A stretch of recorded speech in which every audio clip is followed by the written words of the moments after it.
All right, everybody, welcome to the Zabecast. Zabe, Scott Lynn, Al Galdi, Steve Solomon. Topic today, Chuck Barkley. Got pulled over for DUI, said he just was rushing through a stop sign because he wanted to get a blowjob. Yeah. Can you blame him? Yeah, because stop signs are meant to stop you no matter what your urge. Right. Yes, because if he had plowed into, he was also drunk. Still married.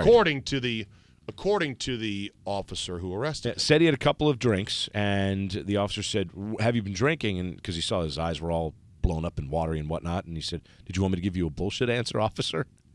As in no, and the officer appreciated his candor. Did you see the mugshot? Yeah, I saw the mugshot. Covered in sweat. Well, he was getting out of his car. It's a strenuous activity for Charles. And yet TNT has been oddly silent on Chuck. Yep. TNT, when Chuck ran up a gambling tab of how much? Almost $1 million? Yeah, was it $750 or $8, something like that at the time? I don't even recall. Not only is he an out-of-control gambler, but he was a welcher, too. He stiffed the casino.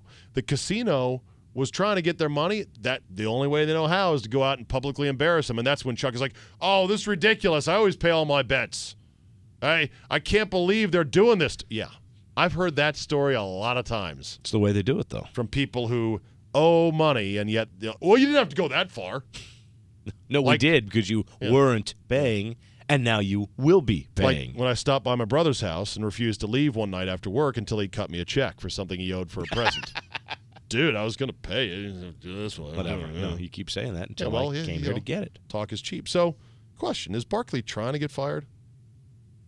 I think he doesn't care. Because I think Barkley's one of these Teflon guys who somebody will pick up the instant TNT lets him go. You don't think ESPN would jump all over him? I think they would. I think they absolutely would, too. Yeah. Do you think TNT's ratings would suffer without him? I think they would, yeah. I do. Do you think Chuck knows all this? Absolutely. He's not dumb.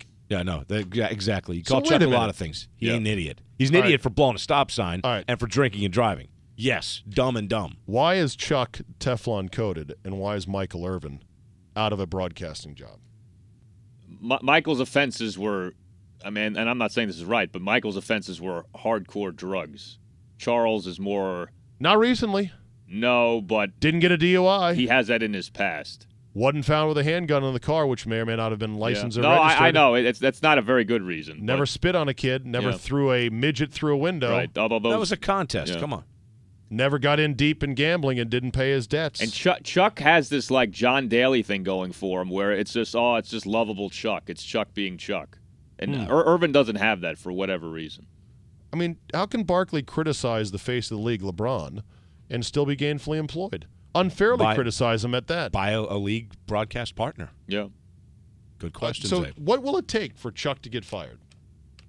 Either the proverbial dead hooker, a live boy, caught in his bedroom? Well, honestly. Now that you put it that way, two things. Is that the combo platter?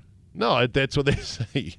Politicians only get in trouble when they're caught with a live 10-year-old or a dead hooker. That's great. Okay. I got goals. All right, well, we'll see what happens to Chuck. I wish him well. Teflon coated. Thanks for listening, folks. We will see you next time.